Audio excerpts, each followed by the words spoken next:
Whenever you think of incredible combos and insane pressure, the name LBO probably comes to mind.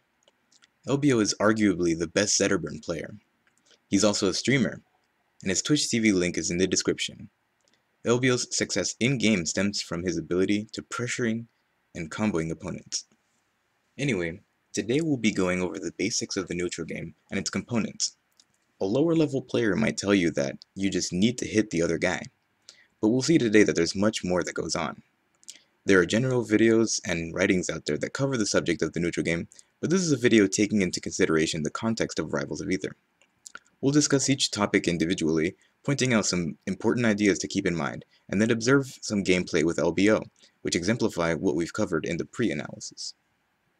At the end of the video, I'll also go over a tidbit, the clutch factor, so stay tuned for that. Now let's get right into it. Like any player could tell you, in fighting games there is aggression.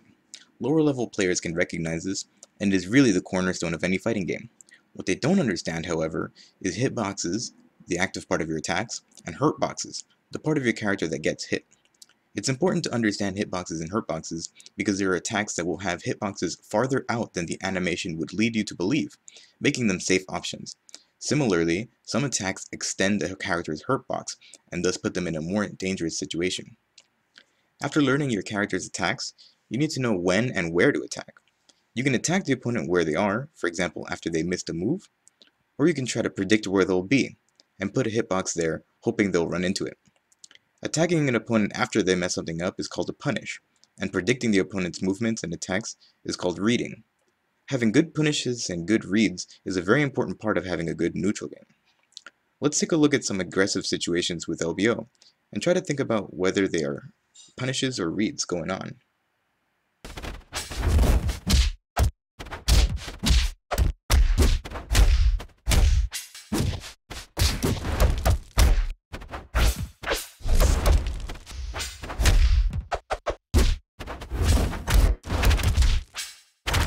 I titled this section Defense-Evasion because in my mind, there are two ways to play safely. The first is teching or using DI to escape a dangerous situation. The second is poking at your opponent to see how they react.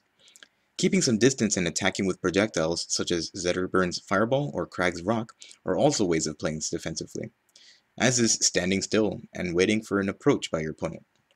In this situation, you will be baiting your opponent to put themselves in an unsafe position, whether it be having whiffed a move or approaching predictably, then punishing accordingly afterwards. Defense and evasion leads into the next section of controlling space, so let's wrap this section up for now. Let's take a look at some defensive clips with LBO and myself. Think about how you would have reacted to the situation, either as an aggressor or defender.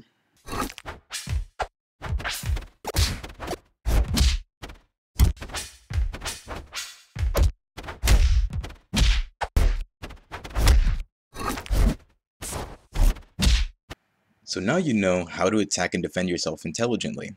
But how are you moving around the stage? Are you always running on the ground? Are you always jumping in with an attack? Understanding how to mix up your movement with walking, running, dash dancing, jumping, wave dashing, wave landing on, and falling through platforms will make you a slipperier opponent to catch. Do something too often, and it'll become a habit. Even top players can have bad habits. It's up to you to recognize your opponent's habits and use them to your advantage. For example, if your opponent parries a lot, try delaying your attacks a bit. Keep an eye out for your own habits and try to remain unpredictable at all times. Again, the neutral game is all about looking for openings, whether it be by testing the opponent, pushing them to whiff, baiting, and whatnot. You're always looking for a way to get your first strike in. Once you've got your hit, you need to follow up. These hits in neutral that lead to turning points in the game are called conversions. For example, Zetterburn's back air can often lead to a fire up smash. So, we would say a situation that led to a back air up smash was a good conversion.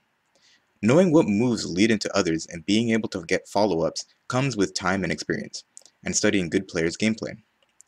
Let's take a look at some clips of Space Control and see how conversions play out.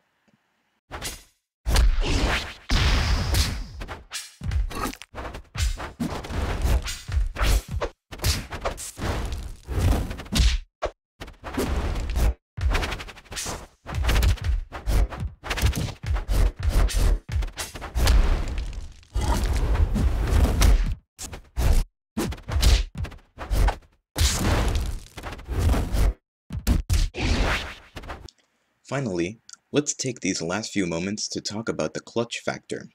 What is it? Well, it's something that could be called a certain edge that top players have, something that allows them to turn the tides of any situation or reverse dire situations into their favor. It's something that is a skill, but turns into a mental strategy on the opponent.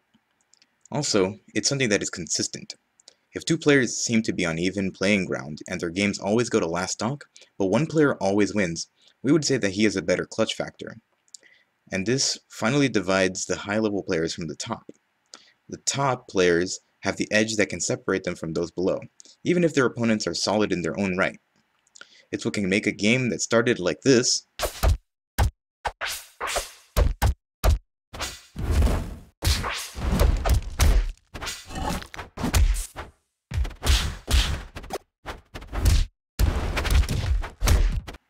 end like this.